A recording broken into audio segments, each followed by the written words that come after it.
time for us to be at the docks. Let's go! The arrival schedule says ship stopover, 1 person. Does that mean we're only welcoming 1 guest today? Look! That figure on the wharf! It looks like Kazuha!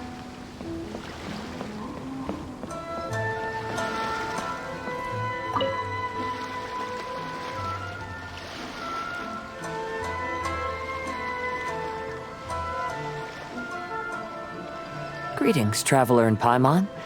I heard there would be guides for the Irodori festival, but I didn't expect it would be you two. We didn't expect to see you either!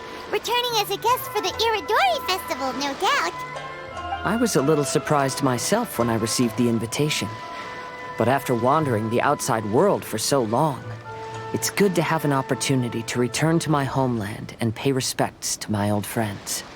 Kazuha, when we saw you in the distance just now, you seemed to be looking for something. What happened? Ah, yes. You see, when I came off the boat with everyone just now, I suddenly heard light footsteps around me.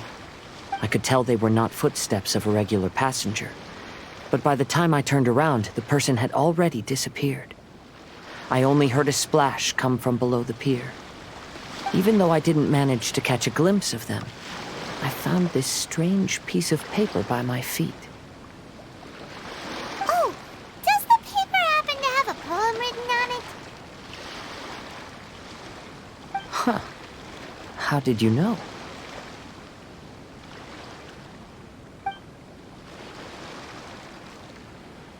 Fascinating. It's almost hard to believe such things could happen. Sure, here it is. Please, have a look.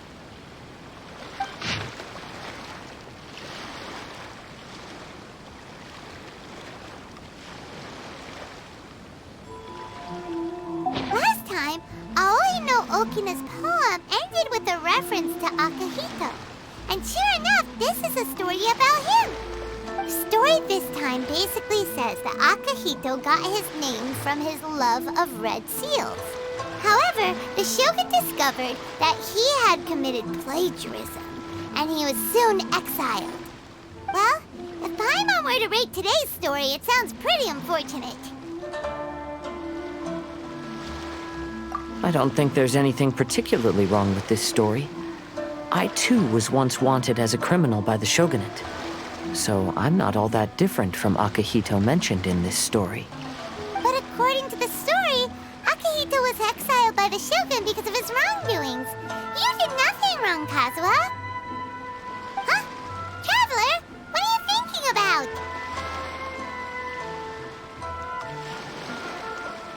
Ah, by the way, you mentioned that your friend has been struggling because he's unable to sign his name quickly, right?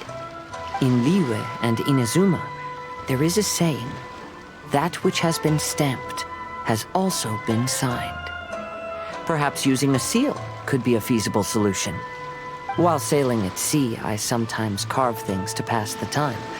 If you wish to create a stamp for his seal, I might be able to help. Wow, that's an idea! Quick, let's go tell Albedo! Albedo, we figured out a way to help Shincho!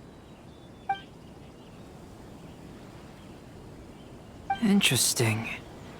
A story of the 5 kasen appears again, and with a timely solution. A stamped seal, huh? Let me think. Indeed, it is an efficient solution. If we use a stamp, then Xingqiu won't have to struggle with his handwriting anymore. However, since Xingqiu's signature has been previously revealed to the readers, it would seem insincere if he only used the stamped seal for his new books. But I have another idea. Using a seal is a part of it, of course. Let's go to Ouya restaurant now to discuss my idea with everyone. Yes, that's it, Zhenyu. Your writing has greatly improved today, which means yesterday's intensive training was effective. My apologies, but I simply can't do it anymore. My hands are so sore that I can't even move them anymore. I should have known better than to read novels during calligraphy class. You just had a 10-minute break. Come on, you can do this. When it comes to pushing a deadline, there's no one more brutal than Mr. Hirayama. No wonder Lady Yai would always send the editorial director to handle troublesome authors. Whoa, this is getting scary. It hasn't even been that long and Shincho's already zombified. Mr. Hirayama, we found a solution that might just solve our dilemma. In both Liyue and Inazuma, seals are widely used as the equivalents of a signature. If we use a stamp to leave the author's seal on the books, then we could make the signature process a lot easier. Of course, a seal on its own is not enough. So, I propose that each signature consists of 2 parts. First, we'll use a personalized seal. We can simply carve one using Chenyu's signature as the design. In addition, I'll also design a simple but elegant pattern that's easy for Chenyu to write. That way, he will only need to draw a simple pattern on each book. Let me think. All right, I think that would work. Not only does it still involve the author's own handwriting, but the result should be very beautiful as well. So, what you mean to say is, I've been saved from this predicament? Mr. Hirayama, it suddenly occurred to me that the reason we gave up on live book signings previously was because it would take too long for the author to sign each book.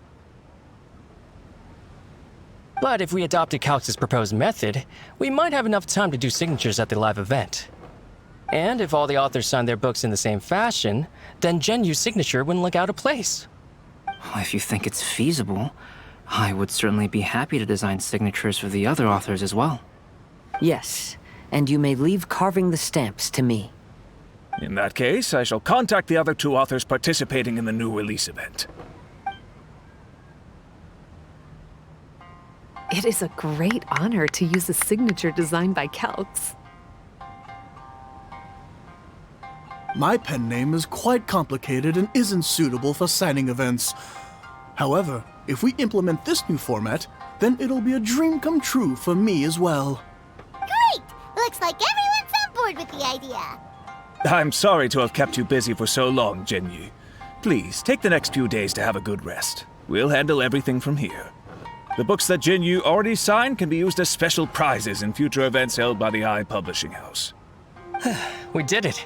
The event is saved! Thanks to everyone's efforts, Onodera and I are finally free of that mess. That's right! You're finally free, Shincho! Maybe you should step outside for some fresh air.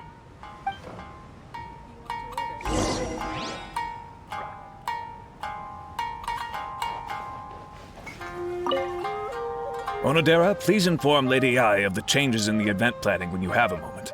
She will surely like to hear about our new idea. You're a quick thinker, Onodera. As long as you exercise a little prudence, you'll be able to achieve great things in the future.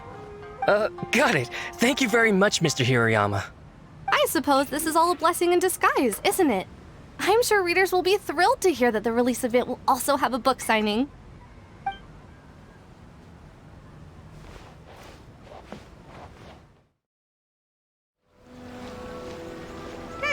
We still have some time to burn. Where should we go next?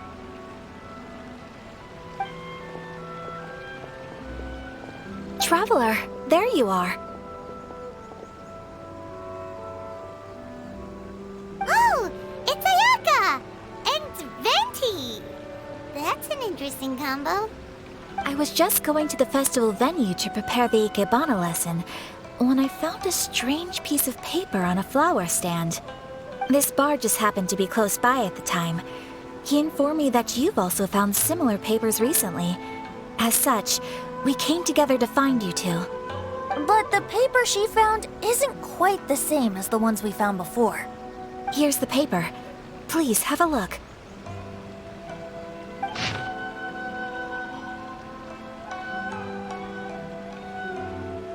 Huh. All the poems we found before were roughly the same length. But this one is only 2 lines.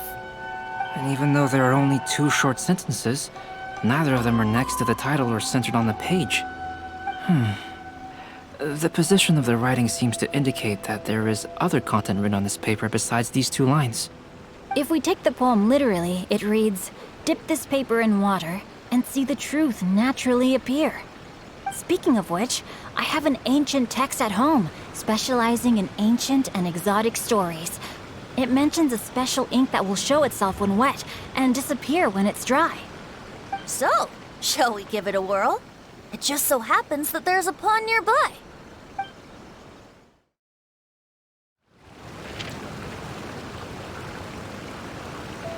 Wow, look! It's really working! More words have appeared on the paper! Let Paimon see what it says.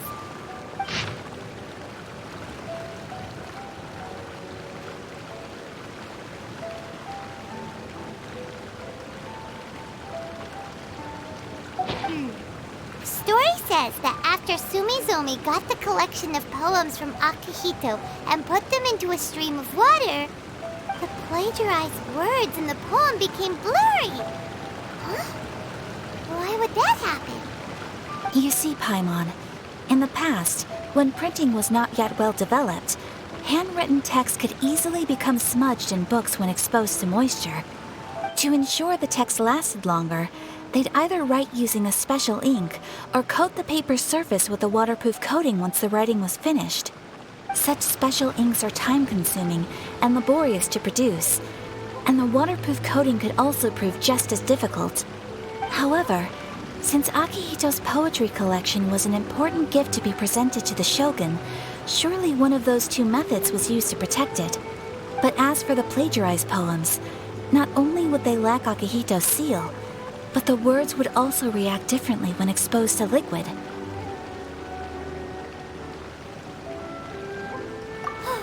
Which means Akihito didn't plagiarize his work. He was set up! Yes, it appears that this is the truth that Sumizome's story is trying to convey. Although the story is saddening, I've decided on the subjects to use for Akihito and Sumizome's portraits. Kazuha, Ayaka, would you be willing to be the models for my paintings? I would be delighted. Yes, as would I. There you go. The next two portraits should be ready in no time. Yes.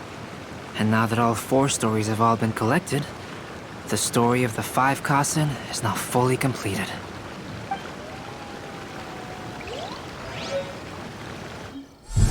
Long ago, Inazuma had 5 legendary poets. People bestowed upon them the title of the 5 kasen. One year, the poet Suiko made his way to Tenshukaku and presented the kasen's work for the shogun's perusal.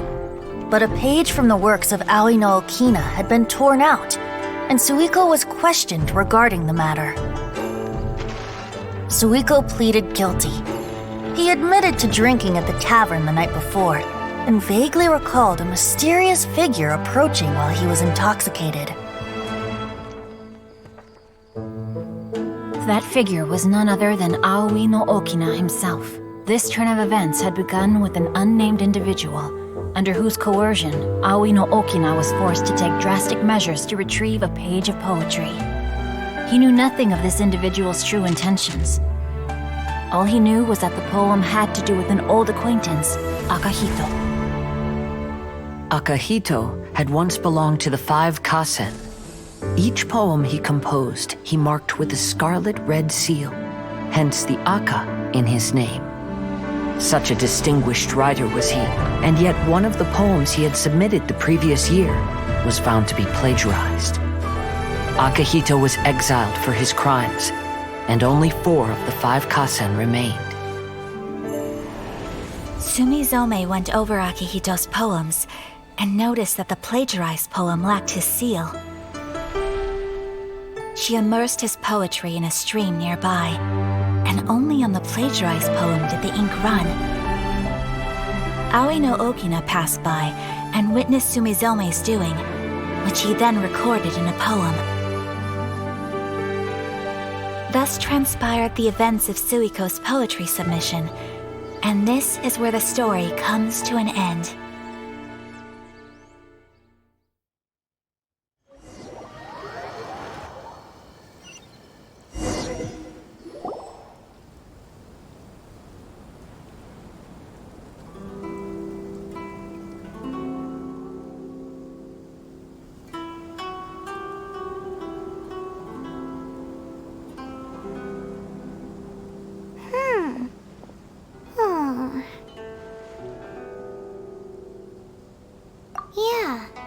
Ever since we completed the story of the 5 kasen, there's still one thing Paimon hasn't been able to figure out. One of the 5 kasen is called Kuronushi, right? It's just that, how could the story of the 5 kasen finish without him appearing at all? Oh, have you really not noticed? Huh? Not noticed what?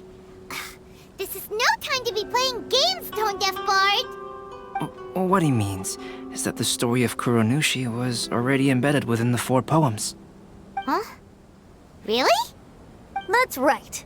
The key lies in the poem that Aoi no Okina wrote after seeing Sumizome rinsing the poetry collection. An average person could never understand the scene of a young girl washing Akahito's poetry collection in a stream. Even Aoi no Okina couldn't figure out the meaning behind Sumizome's actions. He was simply reminiscing and thinking about his old acquaintances. However, for the perpetrator who framed Akahito, it was completely obvious. He was worried that if this poem was seen by the Shogun, then the Shogun could discover the truth behind the plagiarism incident. If that happened, then he'd be finished. So, in desperation, he threatened Aoi no Okina to make him tear out this poem. Which means the one who threatened Aoi no Okina is the same person that framed Akahito. What? Kuronushi? That's right. Though there are only 4 poems, they still managed to tell the complete story of all 5 kasen. Since the Shogun mentioned in the poems is certainly not the one of the 5 kasen, the only character left is the mysterious one with an unknown identity. Oh, okay. Paimon is finally starting to get it now. However, this also brings something else to mind. The story of the 5 kasen has more or less reflected everything that's been happening around us lately. Which begs the question, is there a Kuronushi in our world as well? A Kuronushi? In our world? Speaking of which, I wonder if our dear Kazuha has come up with anything. Oh, right! Kazuha! He's been pretty quiet this whole time.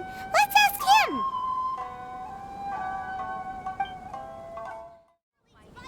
Hey, Kazuha! Are you okay? You've been standing in front of this blank canvas for a while, and you don't look so good.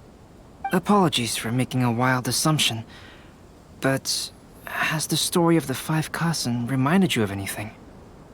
Yes. A few things did come to mind, actually. However, they were nothing more than some past incidents regarding my family. I don't mind sharing the stories, but I'd prefer not to bring you any more trouble. Hey, we're all friends here, Kazuha. You can always tell us whatever's on your mind. Kaidehara, please forgive my assumption, but perhaps you were thinking of the Raiden Gokuden? The Raiden Gokuden? What's that? It appears that Miss Kamisato and I were thinking of the same thing. But it also has much to do with the Yashiro Commission. It would be improper to speak of it here without the consent of Miss Kamisato. It's fine. Those of us here are all trustworthy, so there isn't any harm in it. However, this matter is somewhat complicated and may be difficult to explain. Let me start with the Raiden Gokuden. As you all know, the Yashiro Commission's primary purpose is managing ceremonial and cultural affairs, and Inazuma's art of forging swords is a very important part of our culture. The Raiden Gokuden were once the top 5 schools of the forging art in Inazuma. Although these families were swordsmiths by craft, they also held many important positions in the Yashiro Commission. Unfortunately, of the 5, only the Aminoma art still maintains its artisan lineage.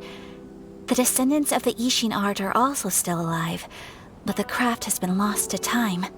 The descendants of the Ishin art are none other than the Kaidehara family. Whoa! We knew Kazuha came from a noble family, but we had no idea about his connection to the Yashiro Commission and sword making. Yes, but that's all part of the past now. The Ishin art was lost with my great-grandfather's generation.